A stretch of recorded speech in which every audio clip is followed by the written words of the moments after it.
Apa yang terjadi? Mengapa mantan orang nomor satu di Tiongkok, mantan pendahulu Xi Jinping yang menjadikan Xi Jinping suksesor atau pelanjut jabatan Politbiro tertinggi, Hu Jintao, digiring keluar ruangan di saat rapat penting 5 tahunan di Partai Komunis Tiongkok minggu lalu? Apakah ada power struggle yang akan menggoyang Xi Jinping seperti isu kudeta kemarin yang sesungguhnya benar-benar ada kekuatan lain yang tidak ingin Xi Jinping menjadi penguasa Tiongkok ketiga kalinya? Apakah ada kekuatan pro-demokrasi yang menentang pemerintahan otoritarian Xi Jinping? Atau ada yang tidak suka dan membangun kekuatan untuk menggagalkan rencana Xi Jinping untuk bisa selamanya memimpin Tiongkok?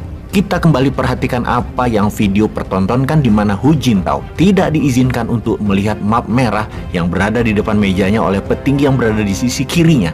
Pejabat tersebut, Li Jiangshu, yang merupakan anggota elit Politbiro Tiongkok, terlihat menarik map merah tersebut. Kemudian, Li Jiangshu memiringkan kepalanya dan membisikkan sesuatu ke Hu Jintao sambil menjauhkan map merah tersebut.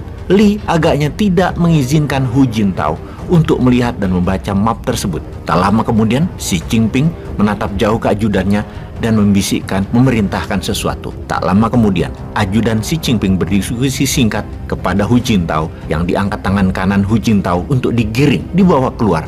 Dan sangat terlihat sekali Hu Jintao tidak mau dibawa keluar. Ada sedikit perlawanan. Ketika mantan presiden Tiongkok tersebut berjalan melewati Xi Jinping dan berupaya berbicara, Xi Jinping hanya mengangguk dan tetap menatap ke depan ke peserta kongres. Kemudian Hu Jintao menepuk pundak Perdana Menteri Tiongkok Li Keqiang yang duduk di samping Xi Jinping. Hu Jintao bukan hanya dibawa keluar ruangan, dia pun dibawa keluar gedung pertemuan di mana tak lama setelahnya data dan laporan tentang Hu Jintao di internet Tiongkok dihapus. Bukan hanya nama Hu Jintao, nama putra Hu Jintao yang juga politikus dihilangkan dari semua data internet di Tiongkok. Sekali lagi, inilah power struggle terbaru di Tiongkok yang mencerminkan apa? Dengan dikeluarkannya Hu Jintao dari Kongres Partai Komunis Tiongkok, kesimpulan awalnya adalah berakhirlah era Deng Xiaoping dan mulailah era New Mao. Xi Jinping dalam 2 tahun terakhir ini melakukan banyak tindakan represif, mulai menunjukkan karakter aslinya, siapa dirinya sebenarnya, lebih keras lagi dibandingkan awal-awal dirinya menjabat